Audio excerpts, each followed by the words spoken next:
Today at State Level Avionics, we've got a brand new custom panel featuring the RealSimGear dual G5s paired with the GNS 530, a whole suite of virtual fly components, and finally, SIMiONIC's AirManager with the Knobster. So let's get started.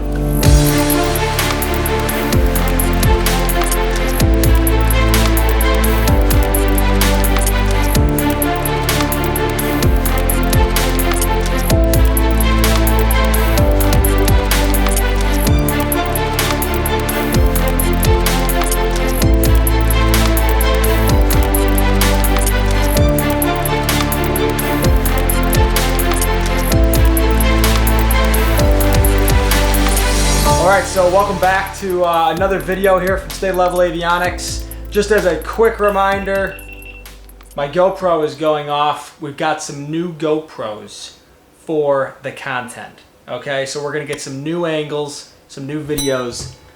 That's what the beeping was. We've got this GoPro. They were on sale at Costco, so we got a couple. So anyways, those are the GoPros. They're beeping. This isn't about GoPros. This is about Flight Sim Avionics. That's why you're here today. So you can see a whole bunch of awesome hardware here. Everything from the virtual fly compass, Yoko Plus with the hat switch, V3RNIO TPM. I mean, this thing feels exactly like a 172 throttle. This feels just like a 172 yoke. I got the Ruddo down there, Ruddo Plus. Really neat are these G5s here from RealSimGear. I'm going to get into the details here as we do the demo. But these are fantastic. They are really high resolution. They're a great solution to those of you who are flying with the G5, which is often a steam gauge panel with these middle instruments here replaced. So that's an EFIS, electronic flight instrument display. And basically, you know, this here is AirManager, right? And so I got to give a little bit of credit to Russ Barlow. Russ reached out a really long time ago. He was looking to do a panel. We talked through some things, and I caught on a few of his videos, and he really knows a lot about the AirManager and the Knobster. So if you haven't, go check out Russ's channel. He's got a really, I kind of call it repository, just a library of just awesome videos on using a touch panel monitor with the Knobster. So that's credit to Russ. He's been doing some really great things here in the community. You'll also see just pretty standard Logitech switch panel, but then a desktop aviator flap lever. It's a really great, very simple flap lever. Configuration in X-Plane was literally 2 buttons. Incremental flap up, incremental flap down. That's it. Everything just works. And the other thing that's really nice about this is if you're using your sim to practice touch and goes, and really, you know, it'd be, you know, you're asking for the option from your controller, but you come in, you typically land, you bring your flaps up, and then you bring them back down to 10 degrees for that takeoff roll again.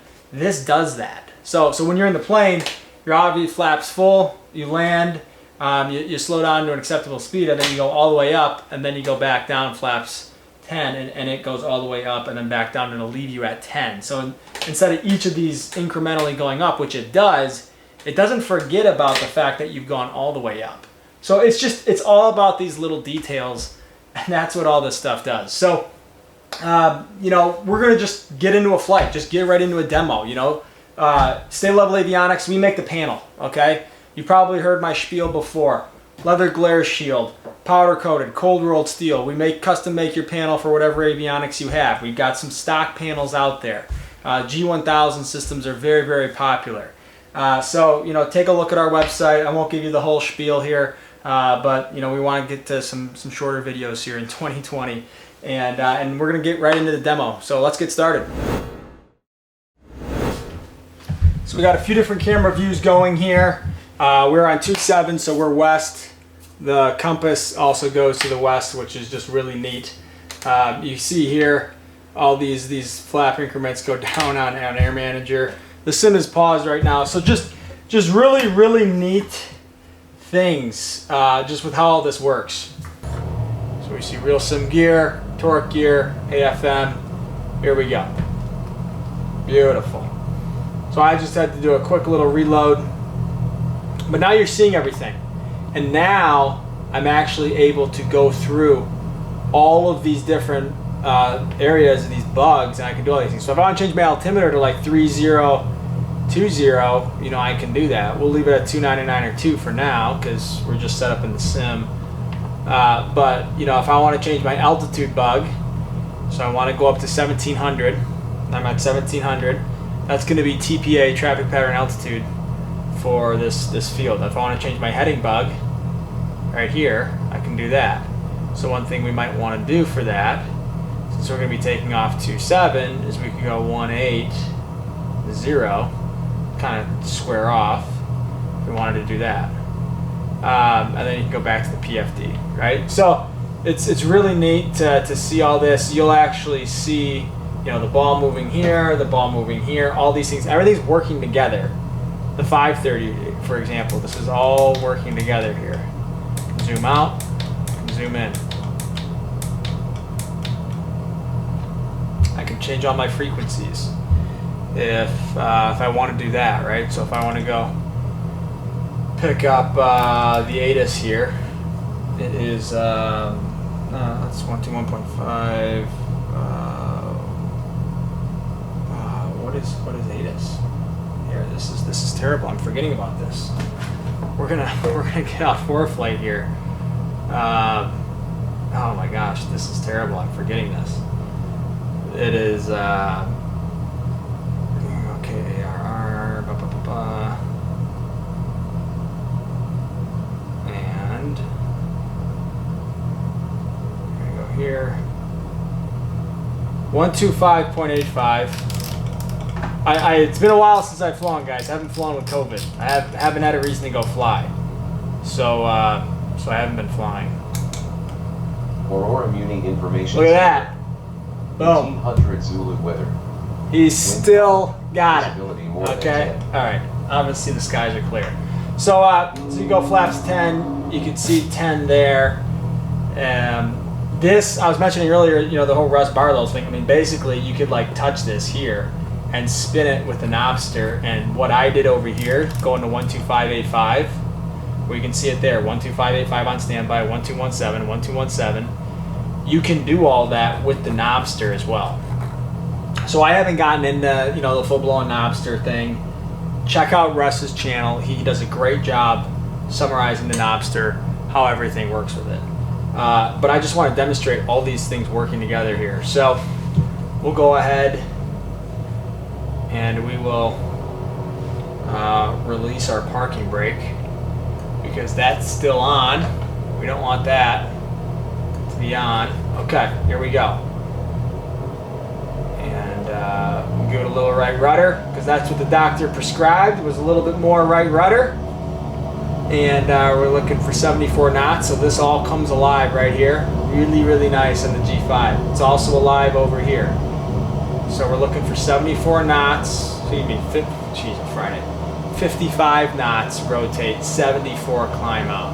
This is right. Here we go. At least we can lock it in on 74. Okay. A little rusty. Keep it coming up. 74 knots flaps up. Well, look, guys. This is not any flight training. Now this compass here, if you can see it, hopefully you can see it. It's actually moving here. So as I turn, you can see it's moving. It's actually really, really cool. So okay, so we're gonna go up 1200 AGL. We're just about there. 500 feet above, we'll start making our turn. So that'd be crosswind. And you can see your RPM here. So ideally, we're gonna be 1700 feet in the downwind, about 2100 RPM. And so if you remember, I said that bug to 180 before, so there's that bug coming in at 180. Okay, so here I'm in my crosswind, I got my crosswind leg. Now we'll turn downwind, keeping an eye on that altitude bug. Okay, so we're just about approaching there. So we can bring back the power a bit. Once again, we're looking for about 2100 RPM, 95 knots in downwind, and with a heading of 90. So look at this, we're 92 knots and we overshot just a little bit, but we're 1700, we're about 2200 RPM. So we can come down about 21. And this is like key for flying by the numbers, guys. This is basically how you do it. Okay, you can see here you're cross-referencing. I mean, mean, this is how you do it. So right now I'm in the downwind. So what would I be doing here? Well, you want to be looking at your altitude. I mean, coming back on your power, you want to be seat belts, fuel selector. You want to get all the cabin ready, obviously, for landing. So we'll come here. We'll come back on the power about 1500, 1600. When we're being the numbers under 110. So we're under 110, first notch flaps. Keep that forward pressure coming in. A little bit of forward trim. If I had a trim wheel, it'd be a little bit of forward trim. And so it's interesting. At the beginning of the video, you heard I forgot about a couple of things, right? The ATIS, rotating at 55 knots, 74 knots. These are things that you can be doing in the comfort of your own home to continue to remember flying by the numbers. And that's really important for people to stay safe, and it's really important for people to stay fresh. You're not going to put in your logbook, right? This is a home sim. This isn't a aviation training device, but it's going to keep you fresh. And so when you go and you actually do, work with your instructor, you'll be very, very fresh. So we're going to start turning here. There we go. And we're lining up here. We're at 2 red, 2 white, under 85, next notch flaps. Bring the power in a little bit. We're lined up, really nice. Compass is verifying we're on a 2-7 landing heading here. 2-7, 2-7, 60 knots. We definitely need to get the power up. You don't want to fall behind the power curve. You fall behind the power curve, you're not in a good position. So you want to keep that speed up. Help him keep that speed up, keep that nose down a little bit. That's how we do it. This is not flight instruction. This is just me talking through some things that I like to talk through. So, we go full flaps here. There we go. This is looking nice. These rudder pedals feel absolutely great. Yoke feels amazing in the hand. Bring it down. Now I'm looking at the end of the runway. Okay, that's what I'm looking at. I'm looking at the end of the runway. I'm keeping it up, keeping it up, keeping it up.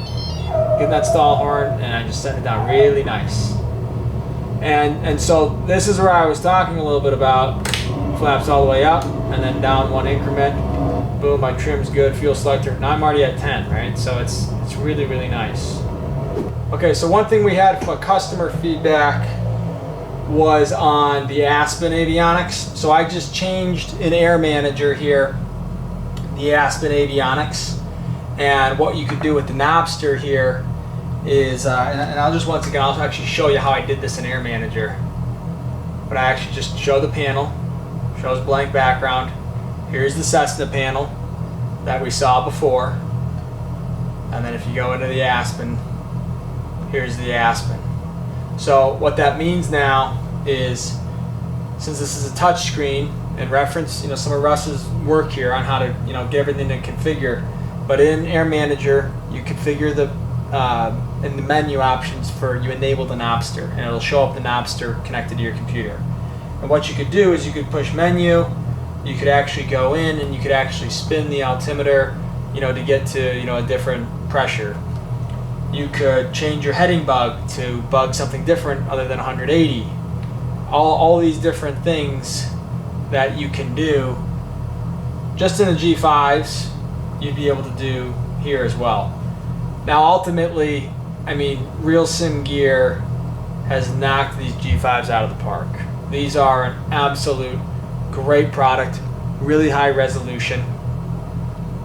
It's got all the menus. If you are flying G5, this is what you get. If you want to couple it with a little iPad or something in there as well, it's great, but these G5s they've done a really nice job with. Once again, paired with the 530 is also great. This is a really, really great training setup for at home. Can't say enough great things about it. Any questions, let us know. Shoot us an email, and you guys stay level. We'll see ya. So I actually want to walk you through what this is. This is the RealSimGear G5. It's a very high resolution screen. It looks absolutely fantastic, and it's actually running the SIMiONIC's AirManager G5. So that's the Garmin G5, and you actually flash the RealSimGear firmware with an Arduino Uno flash file, all within AirManager, very easily, and then it can communicate with AirManager with this actual knob. So when you push this knob here, you can actually adjust all the different headings here and all the bugs. And so if you see that heading, what you can actually do is go into the menu, go into the HSI, and you can move that heading, and you can see that heading bug moves here, not only in the G5, but it also moves in the G1000. So I'll actually show you that. But the great thing is that all of this is actually tying back up to the simulator itself. So if you change it here in the standby gauge, it'll actually change it on the G1000 as well. So this here is the HSI. I'll go back to the PFD. Here you can see I'm able to change the altimeter. It also changes the altimeter in the G1000. So so that's pretty much the functionality here. You know, you can put in your altitude bug. So if you wanted to do traffic pattern altitude here at this airport, you know, we're at 712 feet, so that'd be about 1700 MSL or 1000 AGL. And so really nice functionality here with the G5 from AirManager here. Sim Innovations, they're doing a great job.